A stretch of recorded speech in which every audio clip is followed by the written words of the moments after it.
My name is Rachel Morrison, and I'm sitting in a mahogany-paneled conference room watching my older brother Marcus perform what he thinks is his greatest triumph. He's got our mother on one side, our Aunt Patricia on the other, and 12 other family members arranged around the table like he's holding court.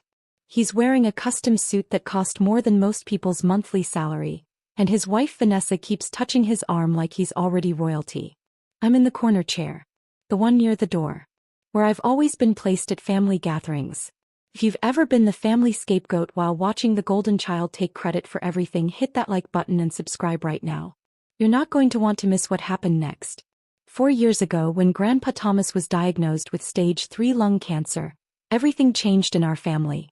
Not because we rallied together. That would have required us to actually function like a healthy family. No, everything changed because suddenly there was an estate worth fighting over. 10 rental properties scattered across 3 counties. Commercial buildings with long-term corporate leases. A portfolio that generated $45,000 in monthly rental income, clockwork regular, for the past 32 years. Marcus saw dollar signs. I saw Grandpa slowly dying and pretending everything was fine. Our family had always worked a certain way. Marcus was the responsible one, the successful one, the one Mom bragged about at church. He had the finance degree from state, the corporate job, the beautiful wife, the right opinions about everything. I was the artsy one. The impractical one. The one who'd dropped out of business school to pursue photography. The disappointment. Mom introduced me at family events as Rachel, who's still figuring things out, even when I was 32 years old. Marcus made it crystal clear how things would go. When Grandpa passes, he told me over coffee 2 weeks after the diagnosis, someone's going to need to manage the estate properly. Someone with actual business experience. Grandpa's not even gone yet, I said. I'm being realistic. You're being emotional. This is why you'll never succeed at anything, Rachel. I didn't argue. I learned years ago that arguing with Marcus was like arguing with a brick wall, except the brick wall eventually stopped talking. Instead, I visited Grandpa 3 times a week, then 5 times a week, then basically every day as the cancer progressed. We'd sit in his small house, the one property he'd kept for himself, refusing to rent it out, and he'd tell me stories about building his empire. Started with 1 duplex in 1973, he'd say, his voice getting weaker each month. Your grandma and I, we scraped together the down payment. I did all the repairs myself. Learned plumbing from a library book, if you can believe it. I believe it, I said, adjusting his oxygen cannula. You never did anything halfway. Marcus came by yesterday, Grandpa said one afternoon in March, 6 months after diagnosis. Spent 40 minutes talking about property management software and tax optimization strategies. That sounds like Marcus. Didn't ask me how I was feeling. Didn't ask about the treatments. Grandpa's eyes, still sharp despite everything, fixed on me. You know what he did ask? What? If I'd updated my will recently. I felt something cold settle in my stomach. Grandpa. I'm not a fool, Rachel. I see exactly what's happening. He reached for my hand, his grip surprisingly strong. You know why I never taught Marcus about the properties? Why I never brought him into the business? Because he never asked? Because he doesn't care about the properties. He cares about the money they generate. There's a difference. Grandpa paused to catch his breath. You, on the other hand. You asked me about Mrs. Chin in 4B when her husband died. You remembered that the Johnsons in the commercial building were celebrating 20 years. You see people, not dollar signs. I just pay attention. Exactly. Grandpa squeezed my hand. I need to show you something. That's when everything changed. Grandpa walked me through, had me will him through, every single property. 10 buildings, 42 rental units, 3 commercial spaces. He introduced me to every tenant, showed me where he kept the spare keys, explained which contractors were reliable and which ones would rob you blind. This furnace is original to 1987, he'd say. Needs replacing next year, probably $15,000. This roof's got another 5 years if we're lucky. Mrs. Rodriguez in 2A, she's never late on rent, but her daughter's going through a divorce. Might need some grace in a few months. I took notes. Hundreds of pages of notes. I photographed everything, learned the systems, memorized the details. Marcus never knew. Nobody knew. They thought I was just visiting my dying grandfather, being the emotional, impractical one who couldn't face reality. Rachel, Grandpa said one night for months before he died. I'm going to do something and I need you to trust me. Of course. The properties. I'm transferring them. All of them. My heart stopped. To Marcus. To you. I couldn't breathe. Grandpa, I can't. The family will. The family will do exactly what they're already doing. Your mother will side with Marcus because she always has. Your aunt will demand her cut because she thinks she's entitled. And Marcus will threaten lawyers and throw tantrums. Grandpa's expression was calm, resolute. But the properties will be yours. Legally, completely, irrevocably yours. Why? Because you're the only one who'll do right by them. The only one who sees them as homes for people, not just income streams. He pulled out a folder thick with documents. My lawyer's been working on this for 2 months. Everything's ready. We just need your signature. I signed. My hands were shaking so badly I could barely hold the pen, but I signed. The transfers went through quietly. Grandpa's lawyer, Mitchell Chin, was a master of discretion. Property records were updated, deeds were filed, everything was done properly and legally. The monthly rent, all $45,000 of it, started depositing into an LLC account in my name. And I didn't tell anyone. Not because I was hiding it exactly, because I was protecting it. And because, honestly, I wanted to see what would happen. I wanted to see if my family would love me without thinking I was the broke, irresponsible failure. Spoiler alert, they didn't. Grandpa died on a Tuesday in November. Peaceful at home with me holding his hand. His last words were, "You're going to be just fine, kiddo. Better than fine." The funeral was a circus. Marcus gave a eulogy about Grandpa's business acumen and legacy. Mom cried dramatically. Aunt Patricia complained about the flower arrangements. I sat in the back and said nothing. Drop a comment and let me know where you're watching from tonight. 3 days after the funeral, Marcus called the family meeting. Estate matters need to be settled, he announced. We're meeting at Mitchell Chen's office next Thursday. Everyone needs to be there. I showed up in jeans and a sweater. Marcus was in his power suit. Mom wore her funeral pearls. Aunt Patricia brought her husband Gerald, who immediately started talking about how he'd always helped Grandpa with business advice. That was a lie. Gerald was a dentist who'd never managed anything more complex than his own practice. Mitchell Chen's conference room was designed to intimidate. Floor-to-ceiling windows, leather chairs, law books lining the walls. Mitchell himself was 73, sharp as a tack, and had known Grandpa for 40 years. Marcus didn't wait for Mitchell to start the meeting. He stood up like he was chairing a board meeting, pulled out a leather portfolio and smiled at everyone.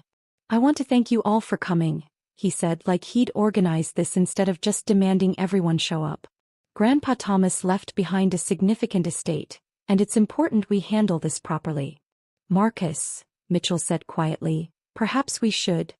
"I've spent the last 3 days reviewing the properties," Marcus continued, ignoring him completely.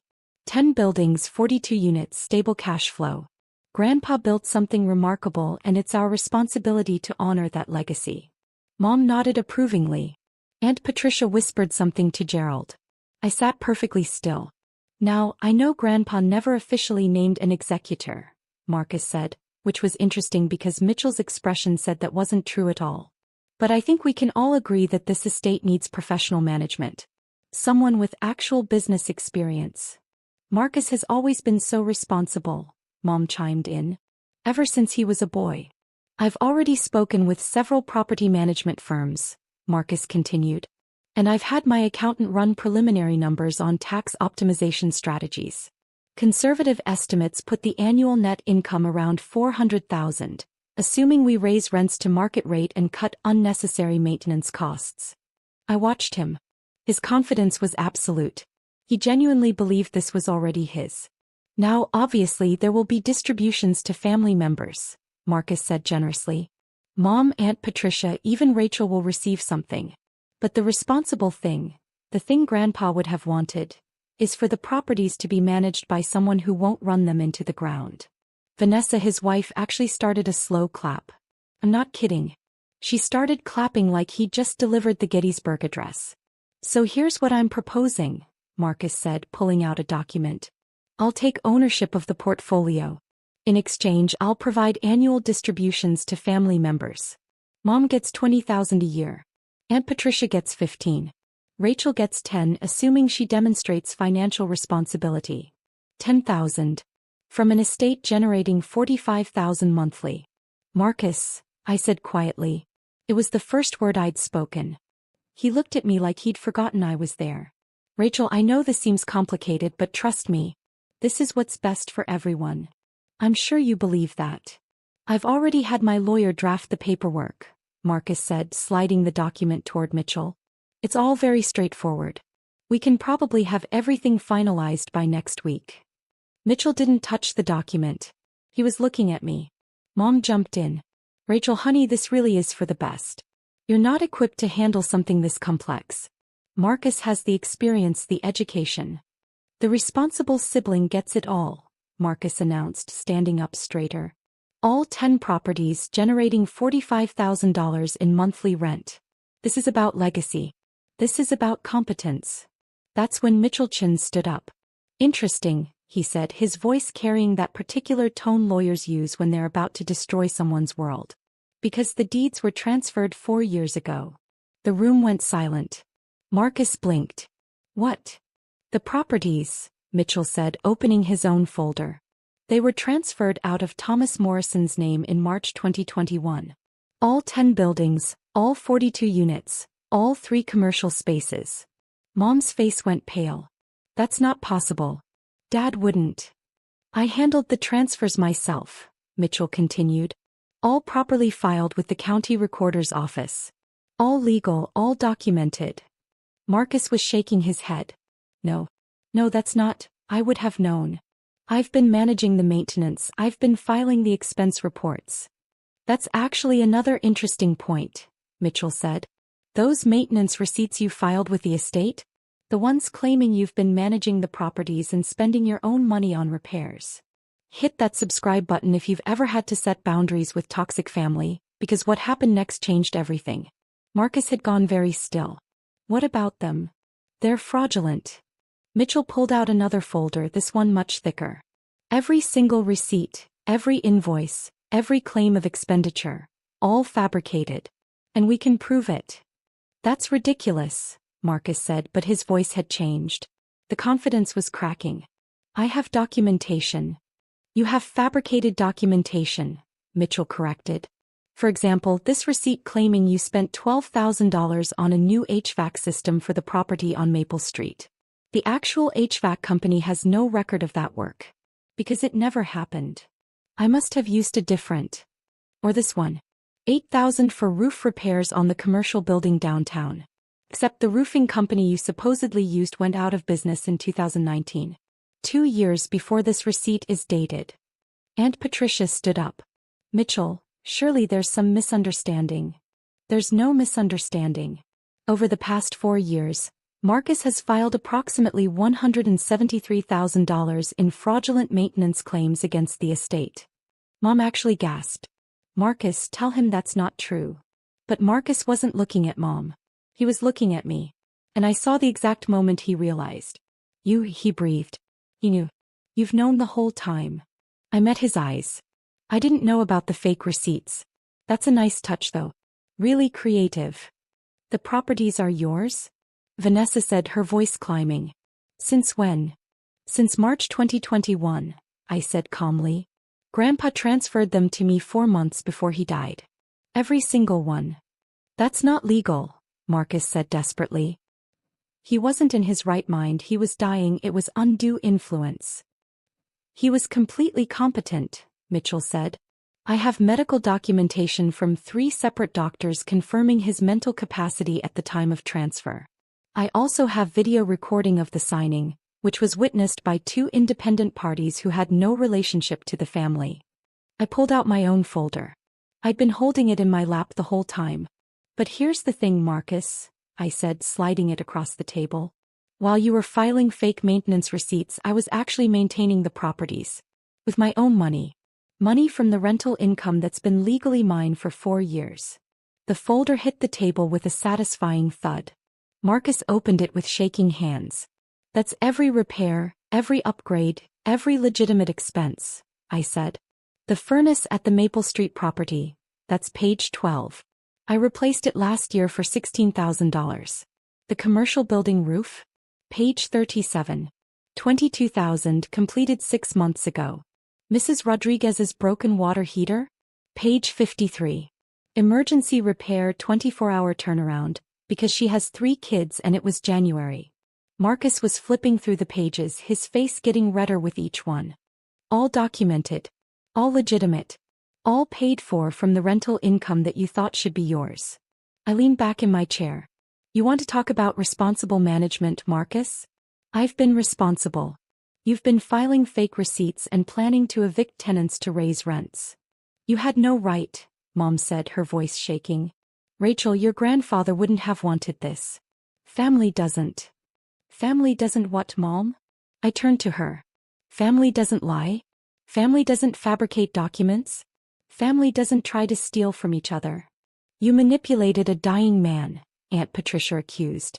I visited a dying man, I corrected.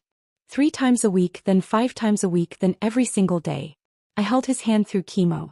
I learned about his tenants, his properties, his life's work. Where were you, Aunt Patricia? Where were you, Marcus?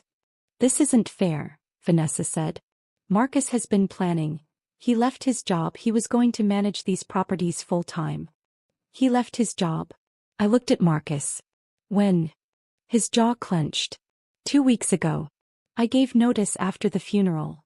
So you quit your 6-figure job to manage properties you didn't own and hadn't bothered to verify were actually part of Grandpa's estate? I shook my head. That's not business acumen, Marcus. That's stupidity. You smug little, Marcus started. Mitchell cleared his throat. There's more. Marcus's head snapped toward him. More. The fraudulent receipts constitute attempted theft by deception. Given the amounts involved, over $170,000, we're talking felony charges.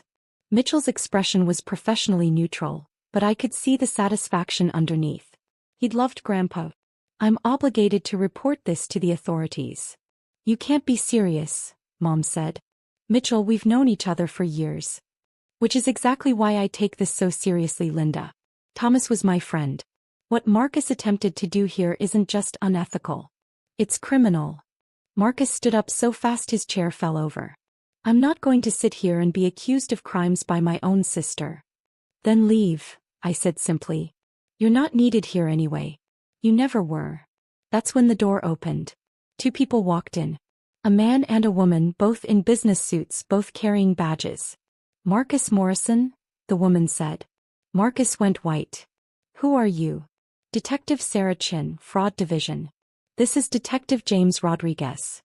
She looked at Mitchell. We got your call. Call? Mom's voice was barely a whisper. I contacted the authorities this morning, Mitchell said. After reviewing the fraudulent documentation Mr. Morrison attempted to submit as legitimate estate claims. Detective Chin approached Marcus. Mr. Morrison, we need you to come with us. We have some questions about financial documents you've filed over the past 4 years.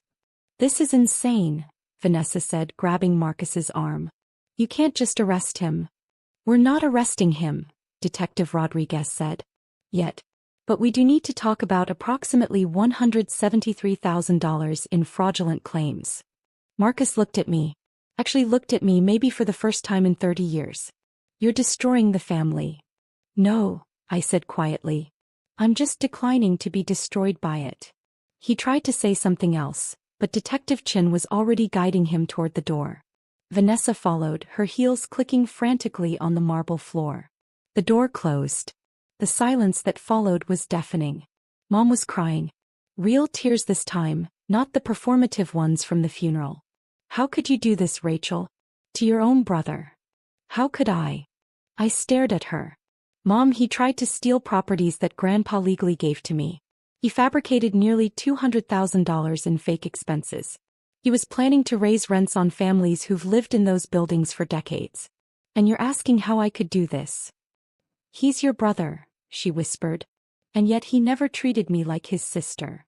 I stood up. I'm done begging for a place at this table.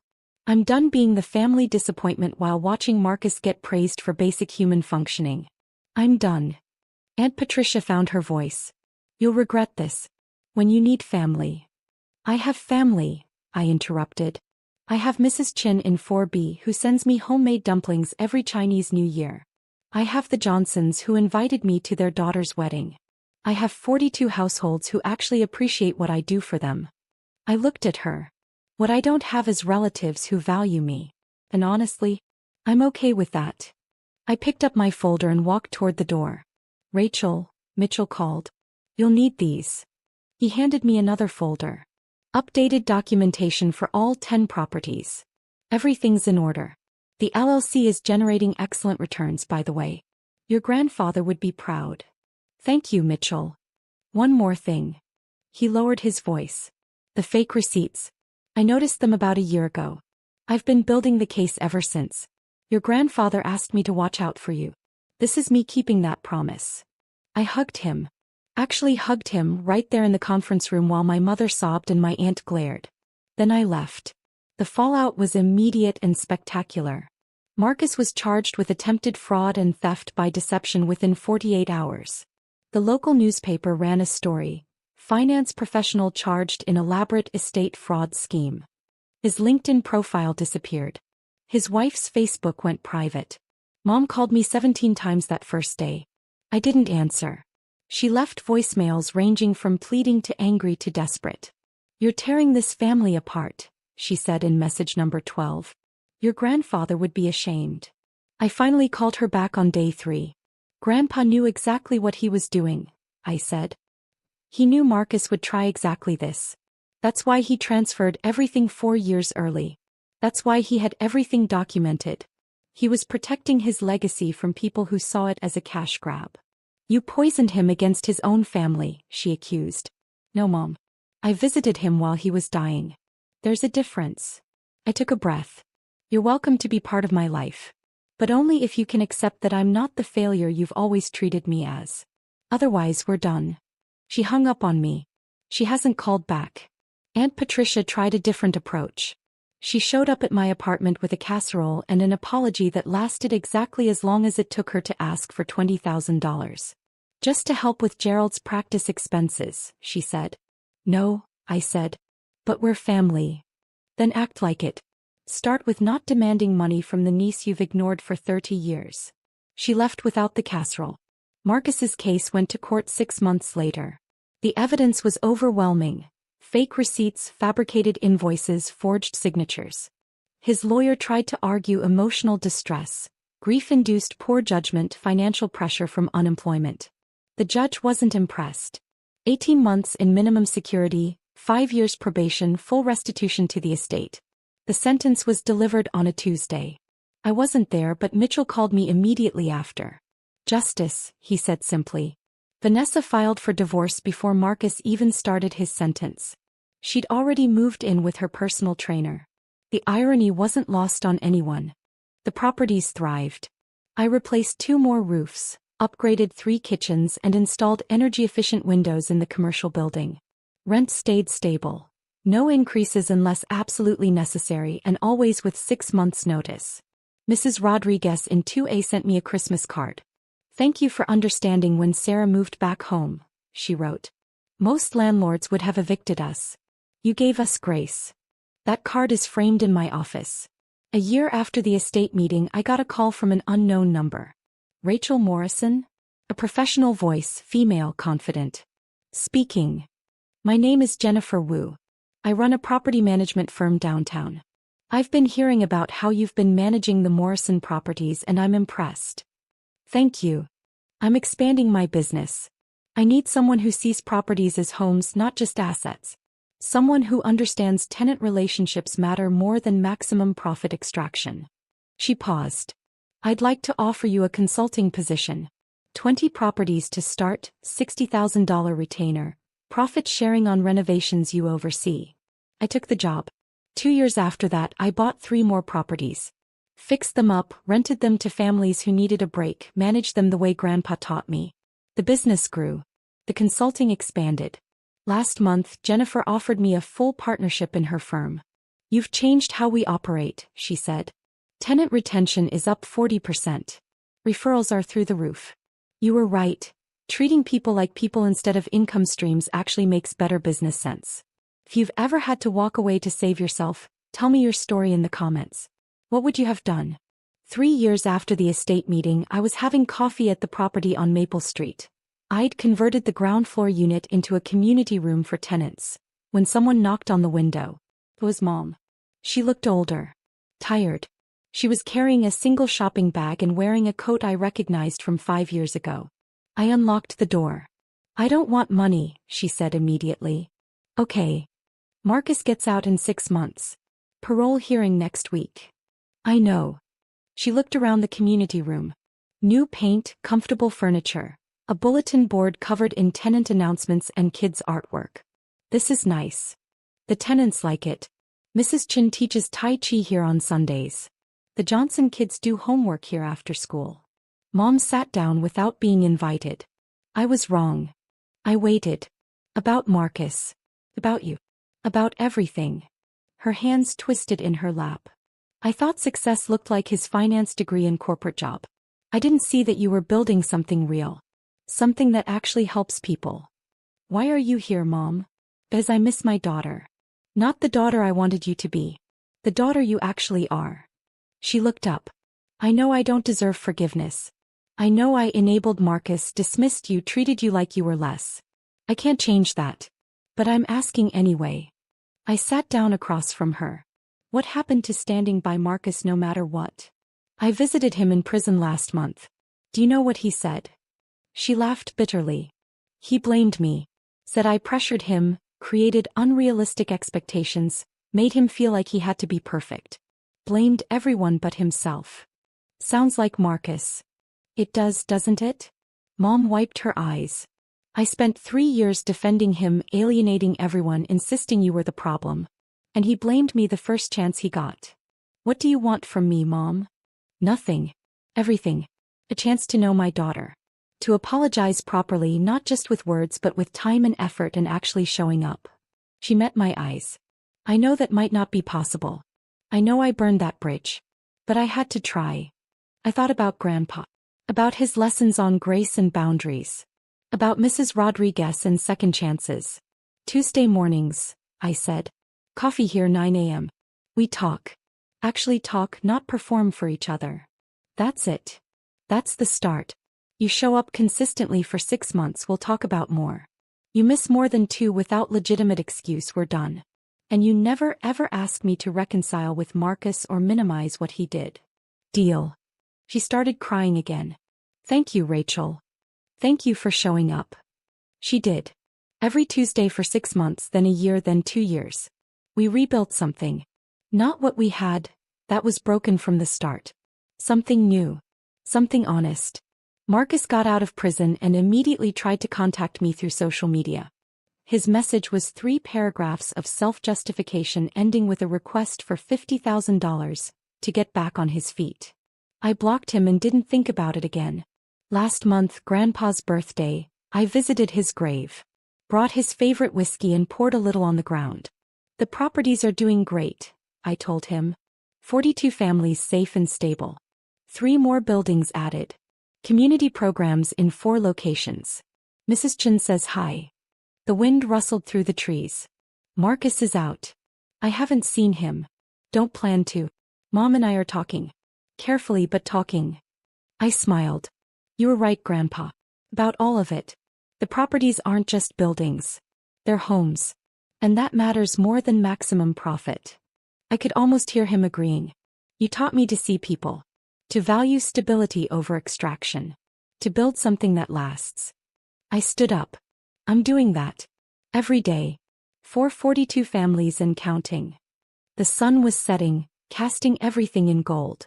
"Thank you," I said. "For trusting me with your legacy. For seeing who I actually was instead of who everyone wanted me to be. For giving me the tools to build something real." I walked back to my car, a practical Honda because some things don't change, and drove to the Maple Street property. Tuesday Tai Chi was just ending and Mrs. Chin waved at me through the window. 42 families. A growing business. A relationship with my mother that was finally honest.